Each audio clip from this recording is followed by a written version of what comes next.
Quanto mais maduro você se tornar, quanto mais maduro espiritualmente você se tornar, quanto maior for a sua intimidade com Deus na sua jornada, na sua caminhada cristã, quanto mais maduro você se tornar, mais verde você será. Isso mesmo, quanto mais maduro você se tornar enquanto ser humano, enquanto filho de Deus, mais verde você será, mais verde você se tornará. O que é essa espiritualidade marcada pelo verde? O que é esse crescimento espiritual que faz com que o verde se intensifique na vida do Filho de Deus? É a espiritualidade que reconhece que se existe tanta beleza na criação, se existe tanta beleza no mundo, uma beleza que deixa os nossos olhos extasiados, beleza que nós gostamos de contemplar, se existe toda essa beleza no mundo, existe um Criador, existe um Deus que é fonte de toda essa bondade que nós encontramos na criação. Alguns pensadores já refletiram sobre o papel da Terra, o papel do planeta, o papel do que nós chamamos de criação na vida do cristão e o relacionamento do cristão com o mundo que foi criado por Deus. Um deles, o escritor inglês chamado Chesterton, assim disse: o ponto principal do cristianismo foi sempre: a natureza não é nossa mãe, a natureza é nossa irmã.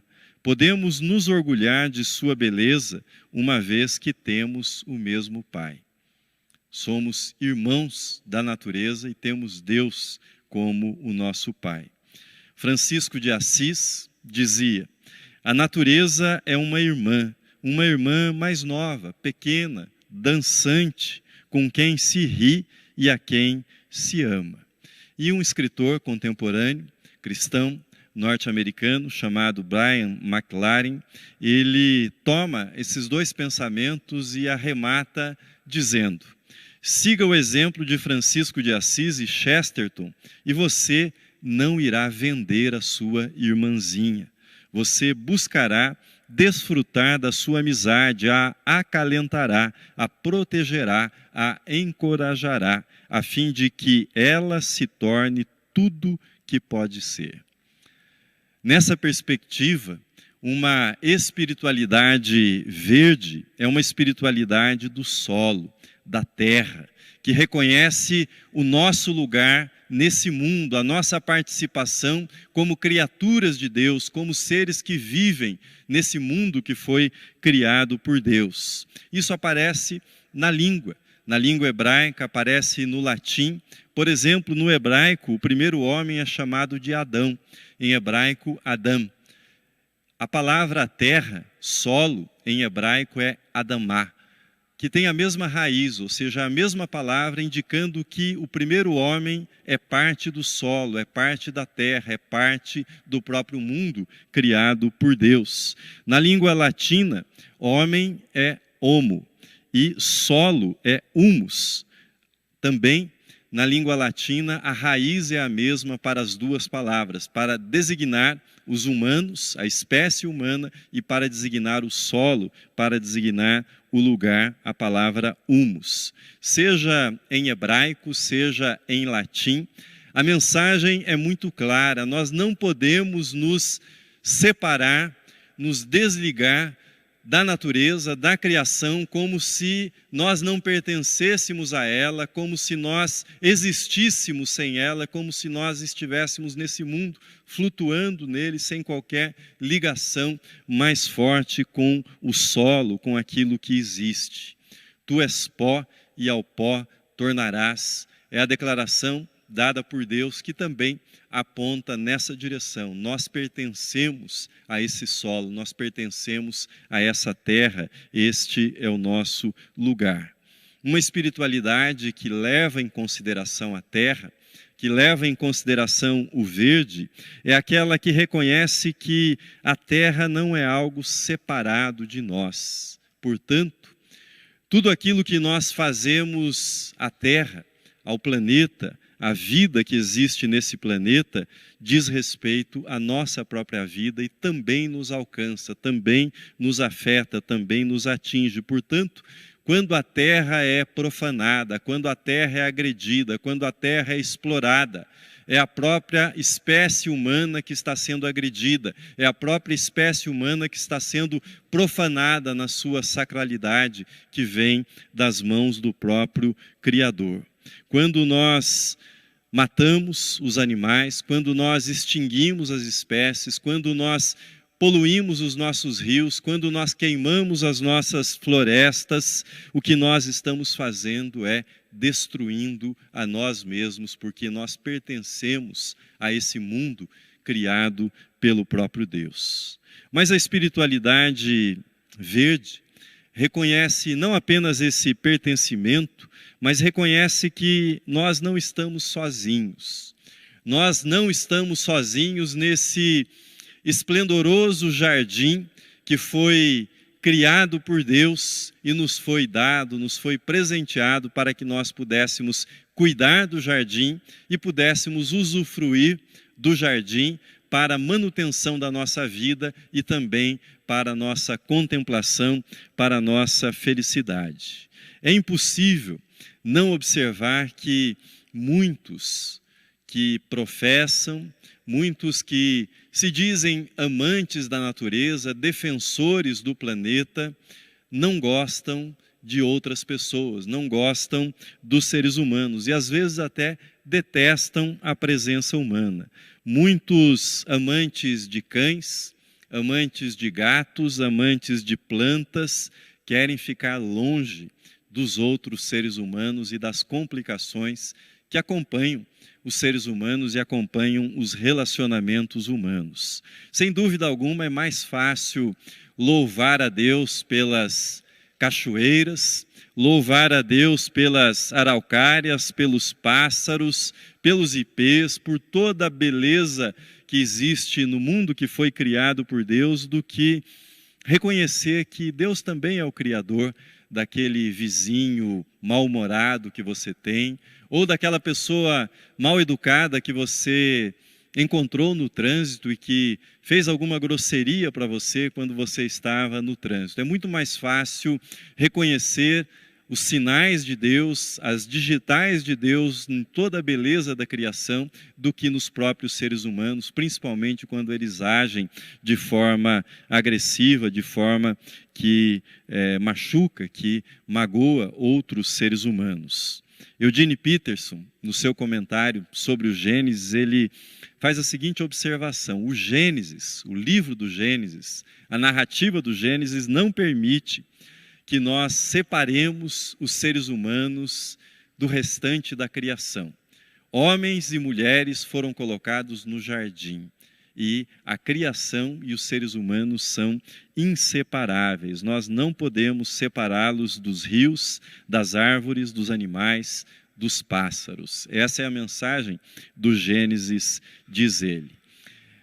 De algum modo, o que nós vivemos nos nossos dias, quando há essa paixão pela defesa do planeta, mas ao mesmo tempo uma decepção e uma rejeição e às vezes uma agressividade em direção a outros seres humanos, o que nós estamos vivendo é aquela expressão irônica que diz: eu gosto da humanidade.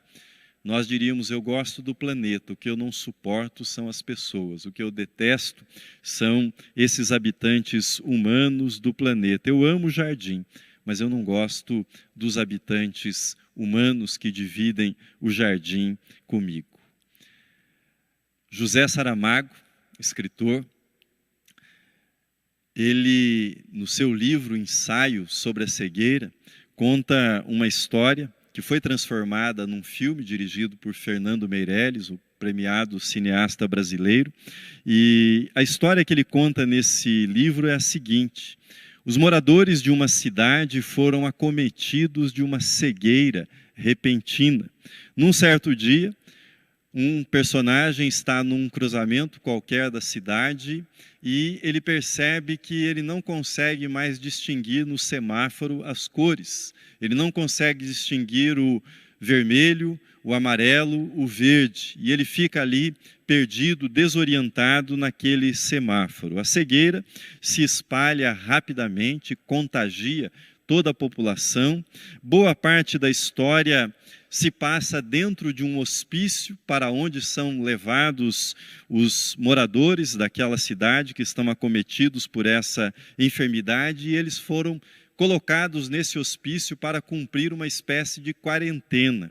Lá, os cegos ficam num completo isolamento e eles precisam reorganizar a vida social. E aí, o inferno começa. Um inferno de briga, de divisão, de facções, de extorsão e toda sorte de abusos estão presentes naquele grupo de pessoas cegas, naquele grupo de pessoas adoecidas.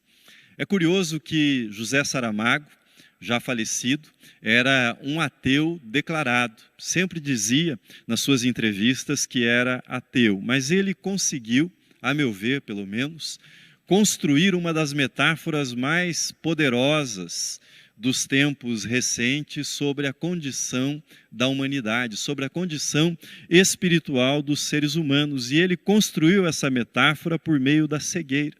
A cegueira que ele relata no seu livro, Ensaio sobre a Cegueira, não é a amaurose, que é a cegueira que traz as trevas, traz a escuridão para aquele que perde a sua visão. Mas é um outro tipo de cegueira, é uma cegueira que é um embotamento leitoso, um embotamento pastoso da visão, não exatamente a amaurose. É uma cegueira que, segundo ele, brota do narcisismo humano. A certa altura, ele diz que nós, seres humanos, fizemos dos nossos olhos espelhos, e nós só conseguimos, espelhos voltados para dentro, e nós só conseguimos enxergar a nós mesmos, só enxergamos os nossos interesses, só aquilo que importa para a nossa felicidade, para o nosso bem-estar e não para o bem-estar do outro. É uma cegueira que nasce dessa incapacidade de enxergar Deus, de enxergar a criação de Deus e enxergar as pessoas ao nosso redor. É uma cegueira que surge da incapacidade, da falta de desejo e boa vontade para cuidar do outro, para se importar com as outras pessoas. No livro de José Saramago, os personagens começam a recuperar a visão quando eles deixam o hospício e vão para uma casa. E naquela casa, ali as pessoas que haviam se conhecido durante a quarentena, ali elas formam uma família, formam uma comunidade onde um cuida do outro. E à medida que eles vão cuidando um do outro, a vista, a visão vai sendo recuperada, vai sendo restituída para eles. Uma espiritualidade do verde é uma espiritualidade que se importa com o outro, com os outros habitantes desse jardim, com os outros que dividem a criação conosco. E é uma espiritualidade que é capaz de se desapegar do egoísmo porque repousa na confiança em Deus. Nessa confiança que nós lemos e que foi descrita de forma tão bonita por Jesus na passagem que eu li ainda há pouco. Uma espiritualidade da confiança e do descanso em Deus. Uma das marcas do nosso tempo, da nossa era, é a ansiedade. E a ansiedade, nesses tempos de pandemia, ela foi elevada à potência máxima. Nós estamos ansiosos e ansiosos por tudo. Vivemos preocupados quanto à nossa saúde, mas vivemos preocupados quanto ao nosso sustento, quanto ao nosso futuro, quanto aos nossos relacionamentos, aos nossos familiares, se estarão bem, se não adoecerão, se não perderão emprego, se conseguirão continuar levando a vida adiante. A ansiedade tem tomado conta da nossa vida. Mas Jesus nos convida à confiança em Deus. E essa confiança não vem ao nosso coração dissociada da criação, mas é pela contemplação do modo como Deus cuida de toda a criação, que essa confiança chega ao nosso coração. Acaso o Deus que cuida dos lírios, que cuida dos pássaros, que cuida de toda essa beleza que existe, não cuidará dos seres que Ele fez à sua imagem e semelhança? Por outro lado, as nossas preocupações não podem acrescentar absolutamente nada. Ao contrário, haverão de retirar de nós a energia, a alegria, a disposição na nossa vida e trarão prejuízo enorme, se não adoecimento para nós. Por fim, além dessa solidariedade, dessa confiança, desse descanso em Deus, uma espiritualidade inserida na criação divina, naquilo que é o mundo criado e governado por Deus, é uma espiritualidade marcada pela esperança. E nada traduz melhor a esperança, o significado da esperança, do que o ato de semear e o ato de colher aquilo que foi semeado. Essa é uma imagem belíssima da esperança. No ato de semear, ao trabalho do semeador, ao seu cuidado, ao seu cultivo, ao seu empenho, ele precisa abrir o solo, precisa depositar a semente. Portanto, no ato de semear, há aquilo que nós, seres humanos, somos chamados a fazer, a nossa participação no cuidado do jardim que pertence a Deus, mas que foi confiado à nossa responsabilidade. Mas há aquilo que nós fazemos, mas por outro lado, há também aquilo que nós não podemos fazer. Uma vez que a semente foi depositada na terra, foi depositada no solo, só nos resta aguardar. Aguardar pela chuva, aguardar pelo sol, aguardar pelo ciclo que o próprio Deus pôs nas sementes. Aquele que semeia, num certo sentido, ele sepulta a sua semente no solo, ele enterra a sua semente no solo. Ao sepultamento, segue-se a morte da semente, pois se o grão cair na terra e não morrer, fica ele só, disse Jesus. Passam-se os dias, passam-se os tempos e finalmente a semente brota. Na verdade, ela nasce, ela se transfigura naquilo que é o propósito de Deus para ela. Viver em comunhão com Deus. Viver em comunhão com Deus é viver sempre disposto a morrer e a reviver em Cristo, a morrer e a renascer em Cristo. Ou nas palavras do apóstolo Paulo, semeia-se na fraqueza e ressuscita-se em poder. Termino essa reflexão e termino com as palavras de um teólogo que foi muito conhecido na primeira metade do século XX, Teilhard de Chardin. Ele escreveu palavras que são muito atuais a respeito da nossa relação com o mundo criado por Deus, que nós chamamos de natureza. Ele diz: não está distante o dia em que a humanidade perceberá que está biologicamente cara a cara com a escolha entre o suicídio e a adoração. Está cara a cara com a escolha entre o suicídio e a adoração. A espiritualidade verde é um convite à adoração do Criador, do nosso Criador. A espiritualidade verde é um apelo à confiança em Deus Pai, a que nos entreguemos nas mãos dele, que repousemos na segurança que encontramos nele.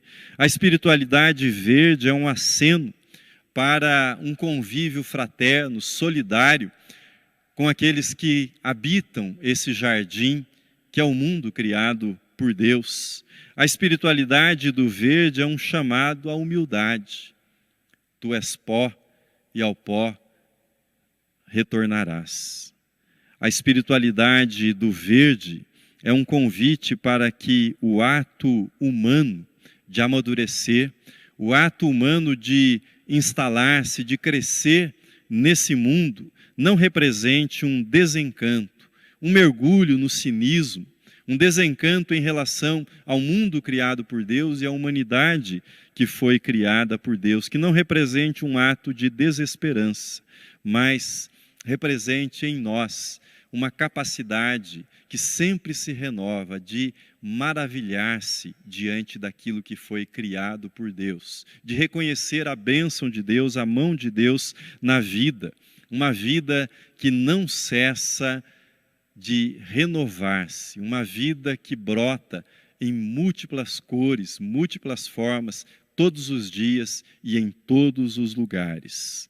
Pois, como está no Gênesis, depois de uma outra quarentena, a de Noé, assim ele ouviu da parte de Deus quando deixou a arca. Pois enquanto durar a terra, não deixará de haver sementeira e ceifa, frio e calor, verão e inverno, dia e noite. Que você amadureça e que seu amadurecimento o torne cada vez mais verde. Amém.